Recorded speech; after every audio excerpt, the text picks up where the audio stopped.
Parker J. Palmer says, and I quote, "It takes courage to join soul and role in organizations that make it unsafe to show up with integrity and act in alignment with it. But when we find that courage, our lives become more whole, our work reaches deeper, the people we serve and better served, and ways large and small, the world becomes a better place. Be the change you want to see." Hello and thanks for joining us on another episode of The Eagle. My name is Aisha Muhammad. Hello out there. My name is Abdurrashid Bawa. I'm the Executive Chairman of Economic and Financial Crimes Commission. The fight against corruption is our collective responsibility. I therefore urge you to please put in your best and help the EFCC achieve its mandate of ridding Nigeria of economic and financial crimes. Together, we can win the fight, and we will win the fight. The Economic and Financial Crimes Commission (EFCC) has flagged off a nationwide risk assessment of non-profit organizations. The program is a collaborative initiative of the EFCC through the Special Control Unit Against Money Laundering (SCOMO) and relevant stakeholders in the public and private sector. Abbas Abubakar Umar was at the event and he reports. According to the EFCC chairman Abdurrashid Bawa, the initiative is meant to determine the vulnerabilities of the organizations to money laundering and terrorism financing. Bawa, while noting the increase in non-profit organizations' activities in Nigeria, especially in the northeast, where the country is challenged by a humanitarian crisis created by Boko Haram, observed that the absence of a unified, comprehensive regulatory and supervisory framework for the sector remains a source of worry for the authorities. He stressed that this gap and Nigeria's performance in the last mutual evaluation exercise, where the country received a non-profit rating in FATF's recommendation 8, which requires a review of the adequacy of laws and regulations that relate to non-profit organization, provides the impetus for the national risk assessment. The EFCC boss said that the assessment, apart from ensuring proper classification of the NPO sector in Nigeria to identify NPOs that are at risk of money laundering and terrorism financing abuse, will ensure improved compliance with relevant international, regional and domestic laws and regulations. It will also help in developing mitigating measures for the at-risk and vulnerable NPOs operating in Nigeria, while enhancing coordination and collaboration between government regulatory and law agencies and the civic space. This is a unique and important event as it forms an essential component in the development and implementation of an effective national anti-money laundering and combating terrorism regime of any country, which includes the review of laws, regulations, enforcement, and other measures to mitigate money laundering and terrorist financing. As you are all aware, the Financial Action Task Force requires countries to identify, assess, and understand money laundering and terrorist financing risks inherent in their system for an efficient allocation of resources to address the identified threats and vulnerabilities. In response to this requirement,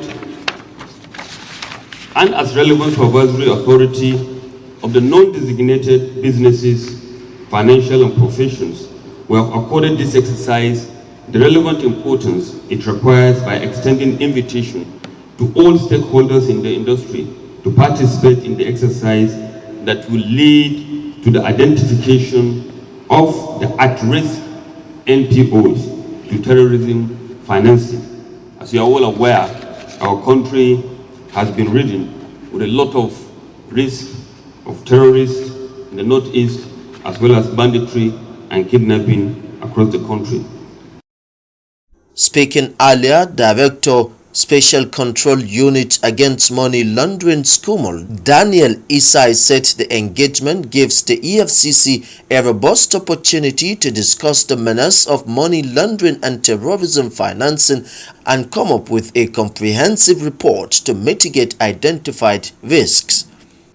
This forum is extremely important to this exercise because they operate very well and fully in the Northeast.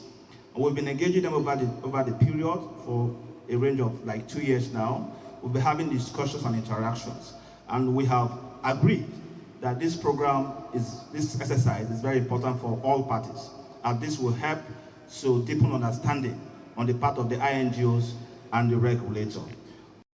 The Director, International Non-Governmental Organization Forum, INGO Forum, Chiara Krenna, in her remarks expressed the willingness of INGO in Nigeria to work with SCUMOL and the EFCC towards the success of the NPO Risk Assessment Program.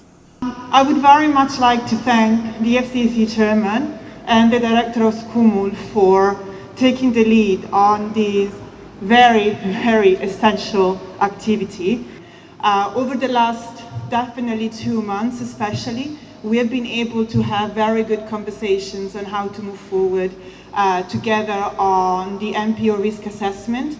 And we are very thrilled to be here. And as Victoria said, we started our dialogue many years ago from places of misunderstandings to a place where now we know each other. We understand that we're all here for a shared common interest, which is the one of the people that we are here to support. Director of the Nigerian Network of NGOs, Oluseyin Oyebisi, also pledged the organization's support to the program. He described the program as the start of an important journey and an example for the rest of Africa on how regulators and operators can partner in fighting money laundering. We have today, Mr. Chairman, set an example for African countries, and I say that with pride, that we have set an example for how a regulator and a sector can work together along their journey and be able to understand themselves, then find a path. It will still be challenging, but I can assure you that we're committed to the process. We will document the lessons, and we will be successful. I thank you, Mr. Chairman, for the opportunity. Abbas Abubakar Umar reporting for the Eagle. The Executive Chairman of the Economic and Financial Crimes Commission EFCC, Abdurrashid Bawa, has pledged to partner with the Air Force Institute of Technology, Kaduna, in the areas of training and cybersecurity. The chairman made the pledge when a delegation of staff of the institute, led by the Commandant Air Vice Marshal Musbahu Olamide Olatunji, paid a courtesy visit to the EFCC headquarters in Jabi, Abuja. Here are details of their visit. Highlighting the benefits of the cooperation, the Economic and Financial Crimes Commission EFCC boss, who spoke through the Commandant EFCC Academy, Ayo Oluwonihi, said EFCC has over time developed expertise which can be beneficial to both government agencies. He disclosed that at the EFCC, a lot of expertise has been developed in some areas which the Commission is ready to share, and assure them that the EFCC will work with the Air Force Institute of Technology, AFIT, in the area of cybersecurity investigation. At the EFCC, over time, we have developed expertise in certain areas. The experience we are prepared to share. I've looked at the letter that you have written, and you want an MOU between us in certain areas. You are highlighting here cybersecurity. Sitting right by me here is my colleague, the Director of Operations. And without being modest, I think they've covered some grounds in cybercrimes investigation. Okay. Something that we will gladly share with you. The FCC can't do the works alone. If we have you on it, if you have us on it, if we have other government agencies on one assignment, the job is best done that way.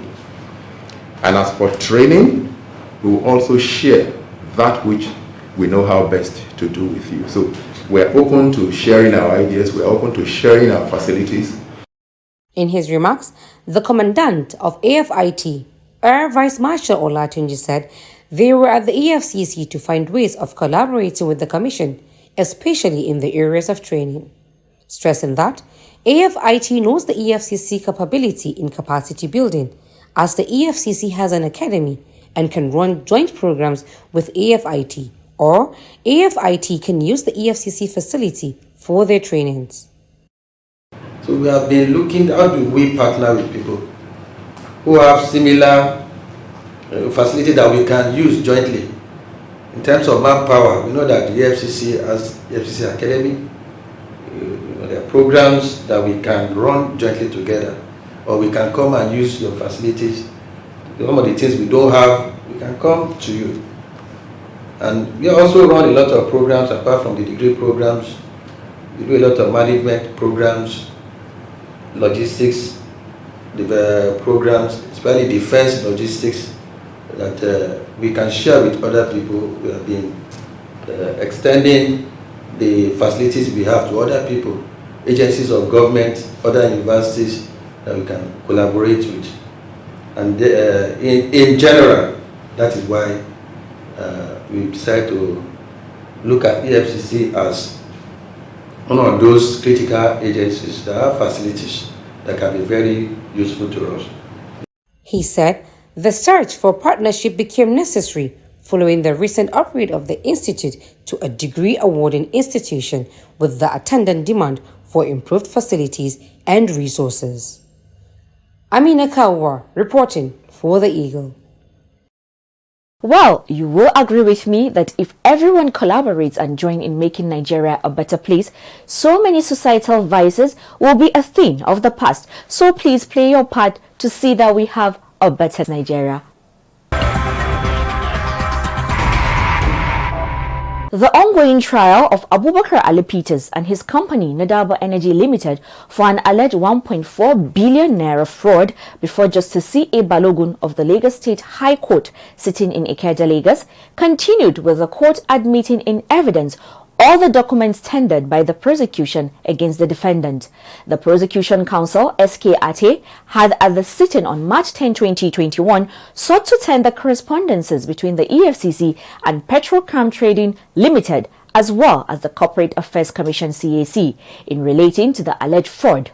He had sought to tender them through the executive chairman of the EFCC, Abdurrashid Bawa, who is the fifth prosecution witness and the lead investigator. Again, Abbas Abubakar Umar tells us more. Abubakar and his company are being prosecuted by the Economic and Financial Crimes Commission (EFCC) for allegedly using forged documents to obtain 1,464,961,978 naira 20 kobo from the federal government as oil subsidy after allegedly inflating the quantity of premium motor spirit PMS purportedly imported and supplied by the company.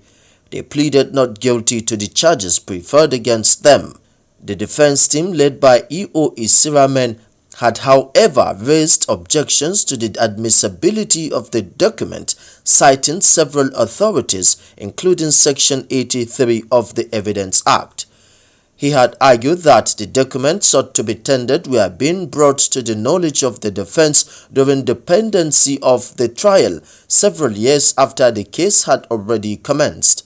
In his response, Ate had cited several authorities, arguing that the difference here is that the documents were not just created by the time they were included as additional proof of evidence.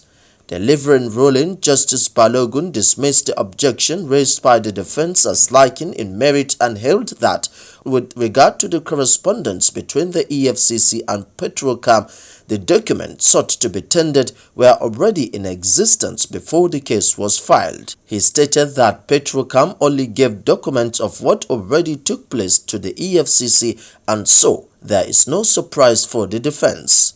On the objections raised to the admissibility of the correspondence between the EFCC and the CAC, the judge reminded the defense of its ruling on February 2nd, 2021 on a similar argument still being canvassed, saying that the court is still bound by its ruling in relation to certifying officers and payment for certification and shall abide by its earlier ruling, and so in the circumstance the objection is overruled. Thereafter, the latest of investigation activities written by the EFCC to Petrocam and the CAC, as well as the responses from the two agencies, were admitted in evidence against the defendant as Exhibits 04, 05 and 051. Testifying further, the EFCC chairman Abdurrashid Bawa told the court that the correspondences were thoroughly studied in the course of investigation. He also told the court that the correspondences further unearthed several activities embarked upon to defraud the federal government in fuel subsidy funds. He said they have studied the responses from Petrocam and found out that, contrary to the claim of the defendant that Ashland Energy SA was the supplier, it was Petrocam Trading Pty Limited that supplied about 4,500 metric tons, equivalent to about 6.5 million liters of PMS, as against the claim of about 14,000 metric tons of PMS, equivalent to about 19.8 million liters, purportedly supplied by the defendant. The response also confirmed that the letter of credit LC number SPG DLC 110013 is actually in favor of Petrocam and not Ashland Energy, as claimed by the defendant's purported document. Bawa also said they found out that the daughter vessel MT St. Vanessa received the product on 2nd December 2011 from a mother vessel MT Everedic, which was contrary to the claim by the defendants that on 2nd of December 2011 MT Vanessa received the product from MT American Express. He said the correspondence with the CAC confirmed that Abubakar was among the shareholders and directors of the company and that indeed the company was duly registered. In furtherance of the investigation and a fallout of the correspondence with Petrocam, Bawa said latest of investigation activities were sent to Enterprise Bank Limited requesting to be furnished with the copies of instruments used for the utilization of certain funds in the account of the first defendant. He further said the bank received the original letter, acknowledged the copy and accordingly responded to the letter in writing attaching copy of the requested document.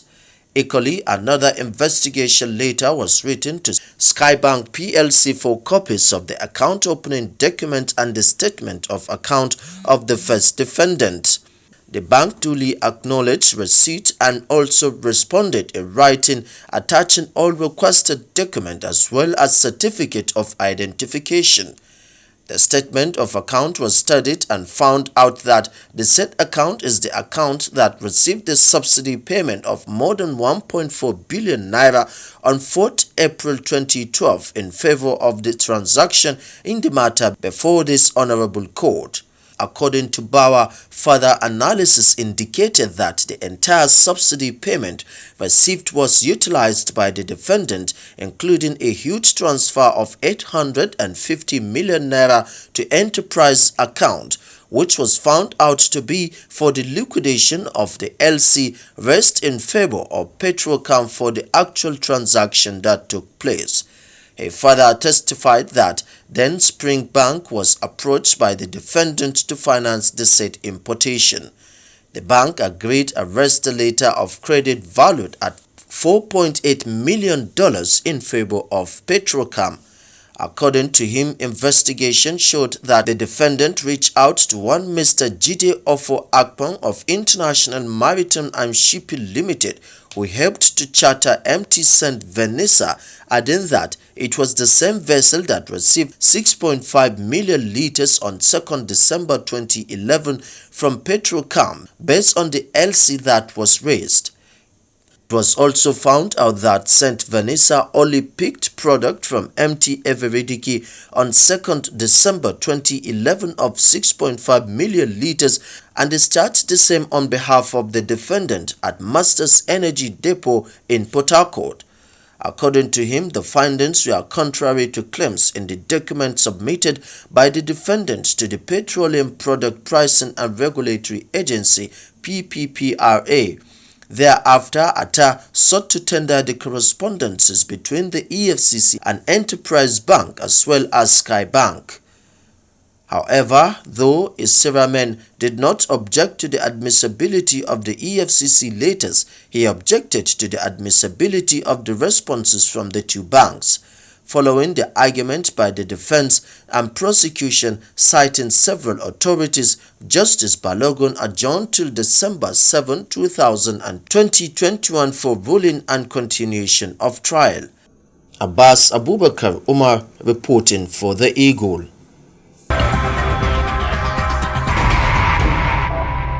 Investing your resources today for a better tomorrow is what everyone prays for. But as you do, the EFCC wants to sound this note of caution. Be careful whom you give your money to invest for you. This is a scam alert. Scammers are on the loose in every part of the country in these hard times. Every day, men and women are defrauded by those they trust, who use all forms of devious means in the name of investing platforms.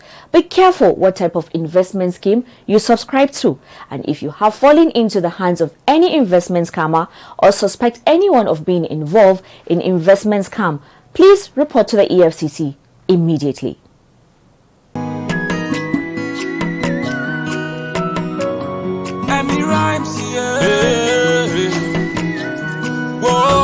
Corruption must to decrease. This is a canker worm disease. When our people go live in peace, when all this nyama go cease, I can look back when I see.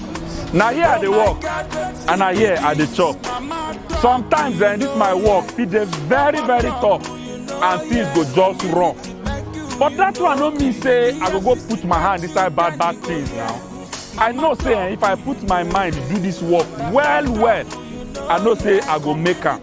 I don't need put my hand inside bad things. I be mechanical, I dey hustle, and I dey legit.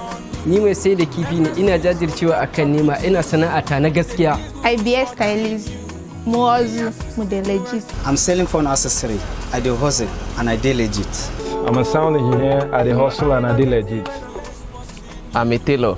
I dey hustle and I dey legit. I'm a barber. I dey hustle and I dey legit.